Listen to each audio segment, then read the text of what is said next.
संगम नगरी प्रयागराज की पहचान वैसे तो गंगा, यमुना और आदृश्य सरस्वती की त्रिवेणी से होती है, लेकिन यहाँ पर कई ऐसे प्राचीन और पौराणिक महत्व के भी स्थल मौजूद हैं जिनके महत्व के बारे में ज्यादातर लोग अनजान हैं। इसका अधिकांश हिस्सा मिट्टी में दबा है। उसके ऊपरी हिस्से में मंदिर, संत निवास, समुद्र को व हनुमान गुफा है। यह किला उल्टा कैसे हुआ, इसका सही प्रमाण नहीं मिलता। जो पता है वह जनश्रुतियों पर आधारित है। जी हाँ, हम आपको ऐसे ही एक रहस्यमय स्थान से रूबरू कराएंगे जो प्रयागराज में गंगा नदी के तट पर स्थित है और लोग इसे उल्टा किला के नाम से जानते हैं। आखिर क्या है ये उल्टा किला और इस किले का क्या है रहस्य, आइए आपको बताते हैं। इस क्षेत्र का नाम झोसी क्यों पड़ा? आगे बने रहिए हमारे साथ अंत तक। बहुत ही रोचक और रोमांचक कहानी है झोसी की और उल्टा किले की। और हाँ, यदि आप हमारे चैनल पर नए हैं तो हमारे चैनल को सब्सक्राइब करें, लाइक करें और कमेंट करें। यदि हमारा वीडियो आपको रोचक और ज्ञानवर्धक लगे तो अपने दोस्तों को शेयर करें। उल्टा किले का सबसे आकर्षक पहलू इसके चारों ओर व्याप्त रहस्य है। भारत के अन्य प्रमुख किलों के विपरीत उल्टा किला अपेक्षाकृत अनजान बना हुआ है, जो इसकी आकर्षकता को और बढ़ाता है।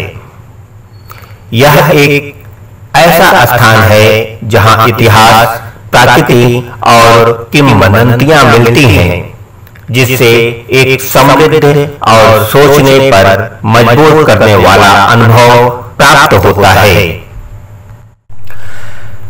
प्रयागराज शहर से वाराणसी की ओर जब हम आगे बढ़ते हैं तो शास्त्री ब्रिज पार कर जब हम झोसी इलाके में पहुंचते हैं तो यहाँ गंगा नदी के किनारे लगभग 4 किलोमीटर के दायरे में झोसी क्षेत्र बसा हुआ है। यहाँ गंगा नदी के किनारे एक टीला दिखाई देता है जिसके नीचे तमाम निर्माण दबे हुए हैं। झोसी के इसी क्षेत्र को लोग उल्टा किला के नाम से पुकारते हैं, जानते हैं। कहा जाता है कि यहीं पर प्राचीन काल में प्रतिष्ठानपुरी नगर बसा हुआ था। यह चंद्रवंशी राजाओं की राजधानी भी थी। झोसी के नामकरण व उल्टे किले को लेकर कई जनश्रुतियां व किंवदंतियां प्रचलित हैं। इलाहाबाद सेंट्रल यूनिवर्सिटी के इतिहासकार प्रोफेसर योगेश्वर तिवारी बताते हैं कि ऐसा कहा जाता है कि यह नाम झोसी के शासक हरिबोम नामक राजा की कहानी से लिया गया है।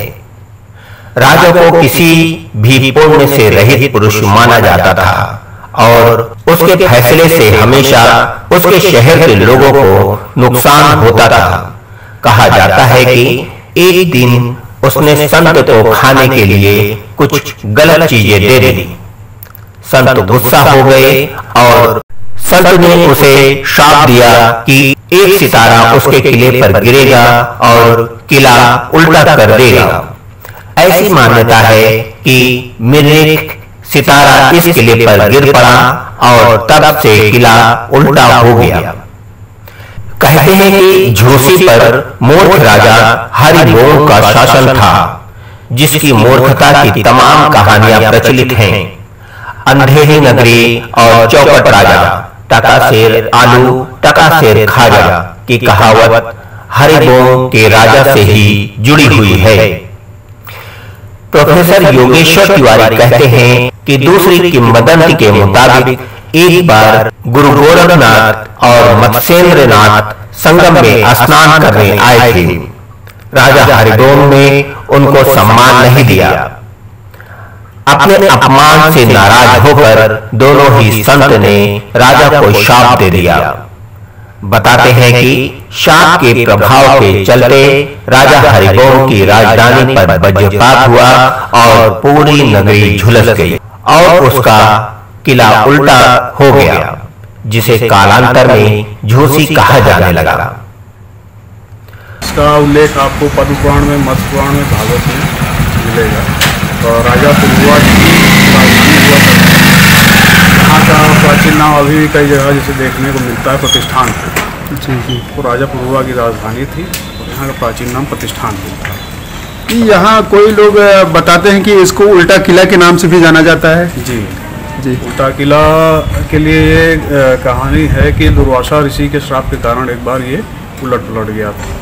और दूसरा इसका कहानी ये मिलता है कि गुरु गोरखनाथ जी ने उस समय के जो तत्कालीन राजा थे उनसे रुष्ट होकर के श्राप दे दिया था, जिसकी वजह से उलट पुलट गया था और उल्टा किला कहा जाने लगा। ये चंद्रवंश का मतलब चंद्रवंश से चला आ रहा है। ये जो कुआं है समुद्रकूप, ये कितने पुराना होगा? अब ये सतयुग में इसका उल्लेख मिलता है, पद्म पुराण में, भागवत में बताया जाता है। चंद्रवंश के प्रथम पुरुष थे महाराज पुरुवा। उनका ये किला था। उन्होंने कई सारे यज्ञ यहाँ पर किए हैं और इसी कूप में समुद्र का आवाहन किया, इसलिए इसका नाम समुद्रकूप है। पद्म पुराण में बताया गया है कि इस कूप में 4 समुद्रों का वास है। चंद्र ग्रहण, सूर्य ग्रहण, अमावस्या और पूर्णमासी को इस कूप की परिक्रमा करने से पूरी पृथ्वी की परिक्रमा का फल है। मत्स्य पुराण में उल्लेख है, उसमें बताया गया यदि कोई व्यक्ति ब्रह्मचर्य व्रत का पालन करते हुए 3 रात्रि यहाँ पे निवास करता है, कूप के जल का आचमन करता है, पूजन करता है, तो अंत में समस्त पापों से मुक्त होकर के वैकुंठ लोक में वास करता है और उसको अश्वमेध यज्ञ का फल मिलता है।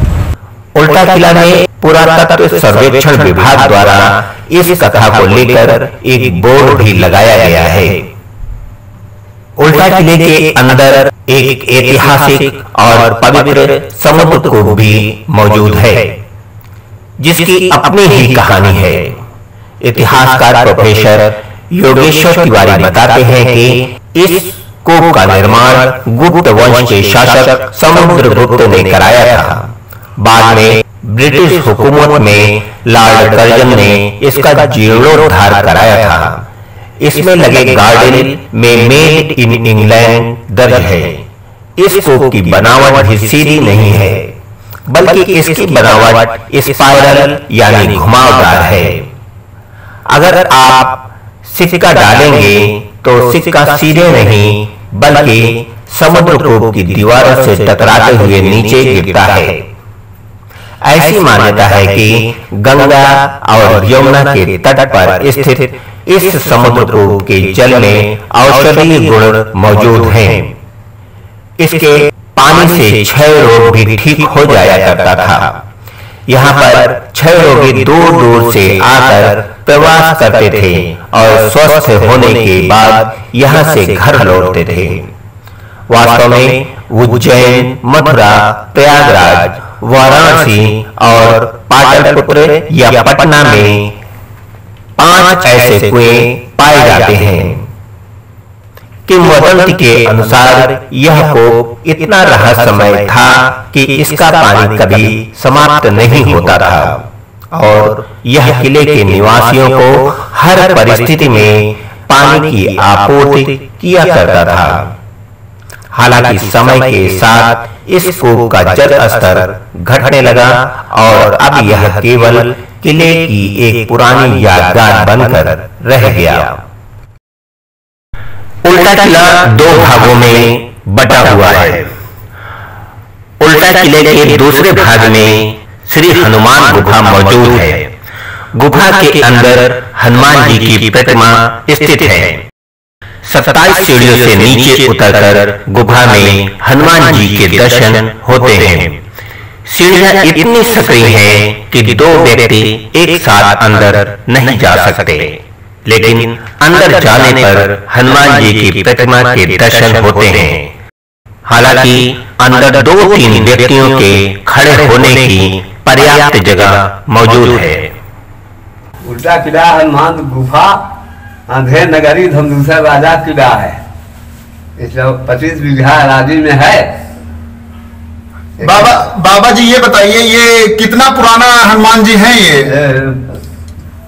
ये तो त्रेता के हैं, त्रेता युग के हैं। हाँ जी, और इनके बारे में कुछ जानते हो तो बताइए। हनुमान जी भगवान जी के चित्रकूट पर जाके लौटे। अच्छा। प्रयाग में रह गए, भरत अयोध्या चले गए, वो हनुमान जी। ये हनुमान जी हैं। हाँ, ये गुफा के अंदर है। हाँ जी जी। जब किला पलट गया, साधु लोग लगे खाना जी, तो हनुमान जी यहाँ मिल गए, रुक गए। तो गुफा जो खड़े हैं, गुफा में गुफा वही में रहे साधु लोग। यही नहीं, वो लोग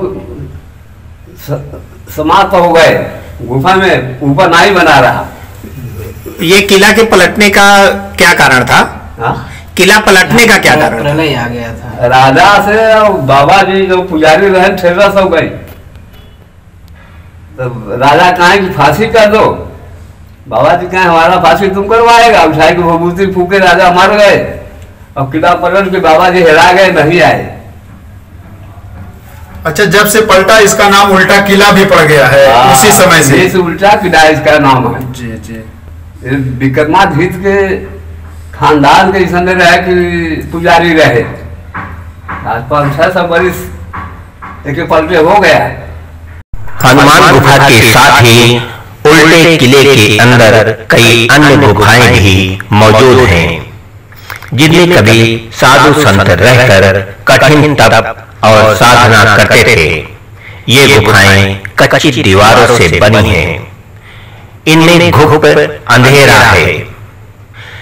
यहाँ मंदिर की 27 सीढ़ियां, 27 नक्षत्रों और 9 गुफाएं 9 ग्रहों को दर्शाती हैं। गुफाओं से गिर रही मिट्टी को रोकने के लिए इसके कॉरिडोर को अब सीमेंट से बना दिया गया है।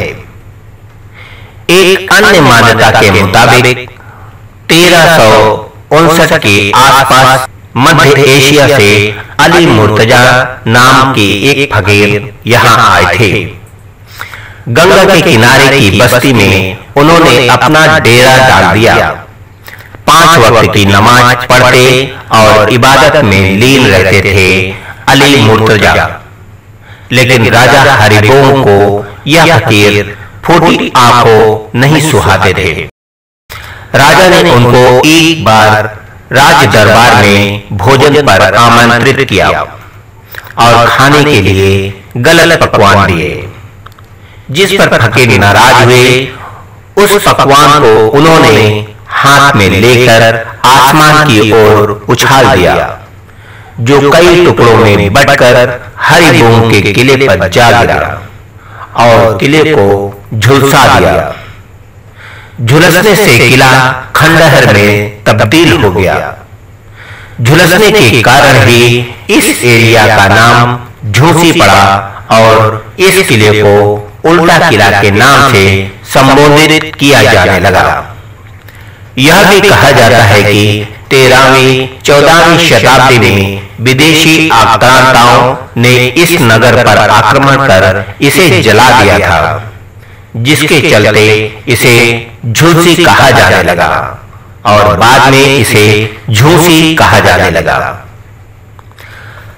झूसी के उल्टा किले के बारे में इतिहासकारों का मानना है कि ये स्थान 7100 ईसा पूर्व में यह क्षेत्र बसा हुआ था।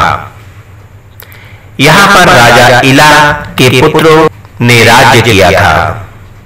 कार्बन डेटिंग से पता चलता है कि इस समय यहाँ उल्का पिंड गिरा था, जिसके गिरने से पूरा क्षेत्र झुलस गया था।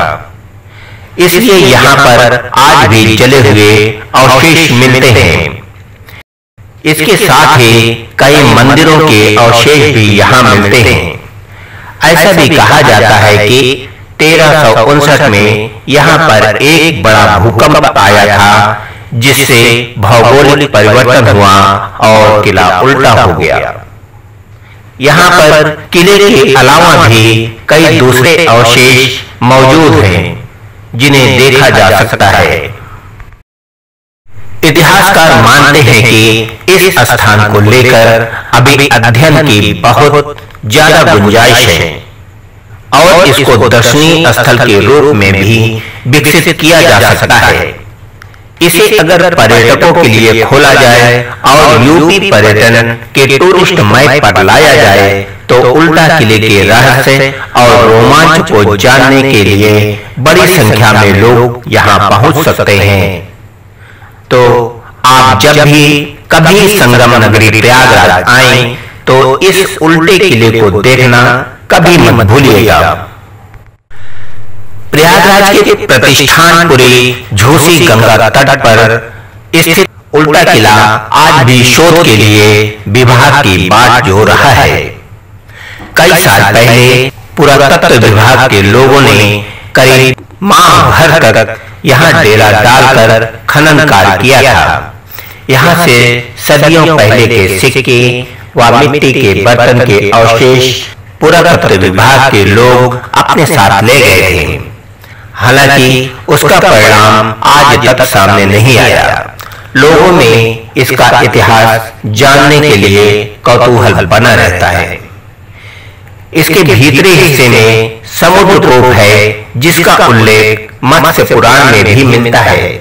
यह मान्यता है कि इस कूप को सम्राट समुद्रगुप्त ने बनवाया था। यह पहले बहुत दिन तक बंद पड़ा था। स्थानीय लोगों में ऐसा भ्रम था कि इसका संबंध तली में समुद्र से है। इसके खुलने से समुद्र उमड़ आएगा और पृथ्वी जलमग्न हो जाएगी। अयोध्या से आए वैष्णव साधु सुदर्शन दास ने इसे खुलवाया और सफाई कराई।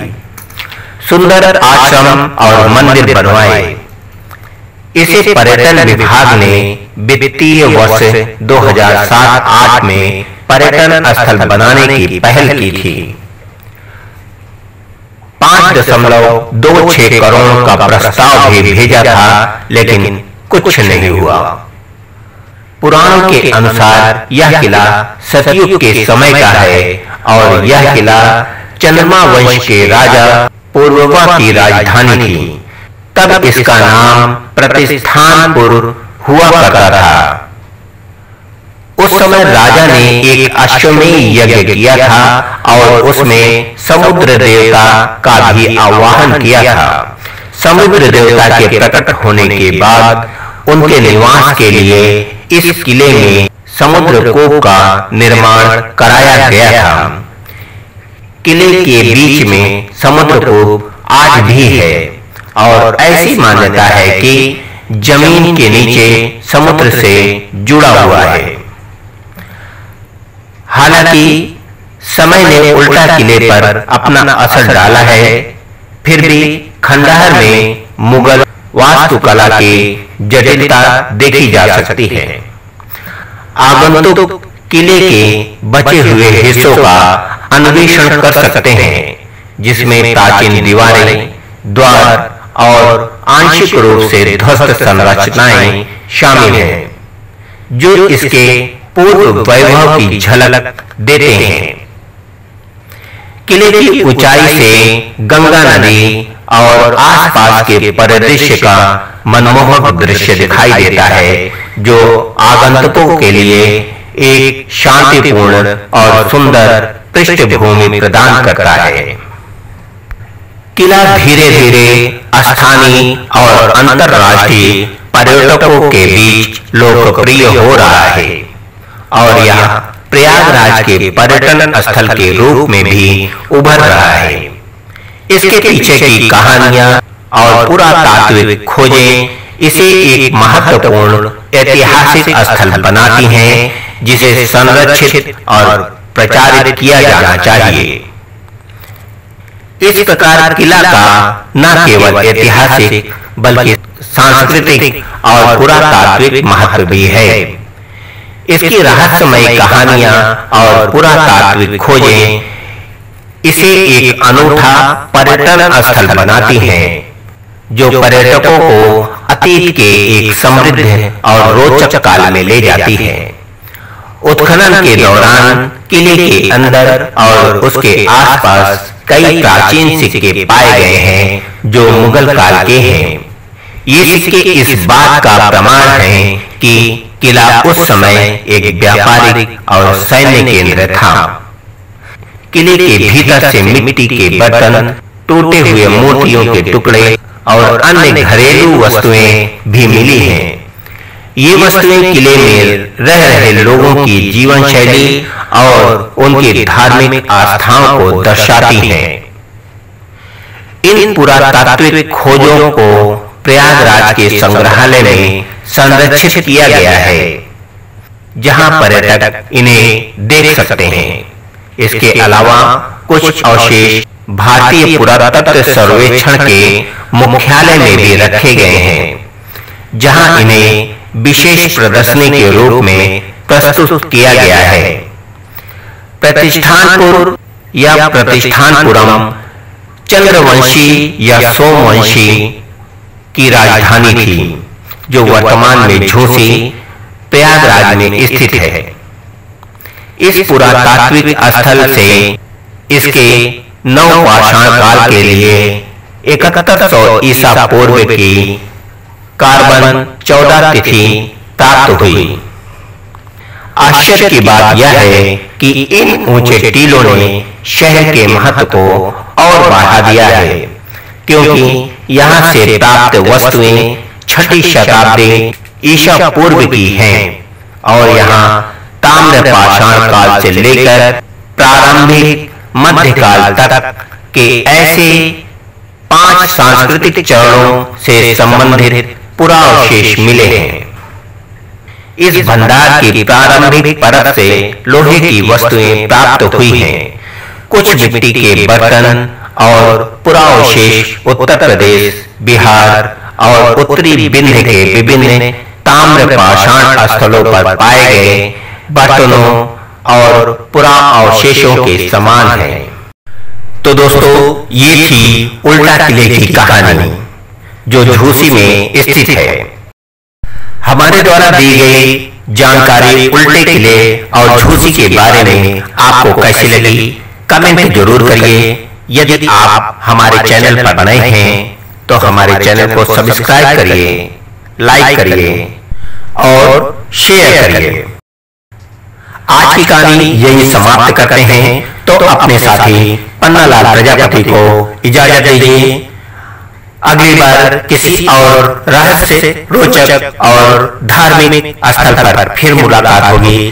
तब तक के लिए आपको पन्नालाल प्रजापति का नमस्कार।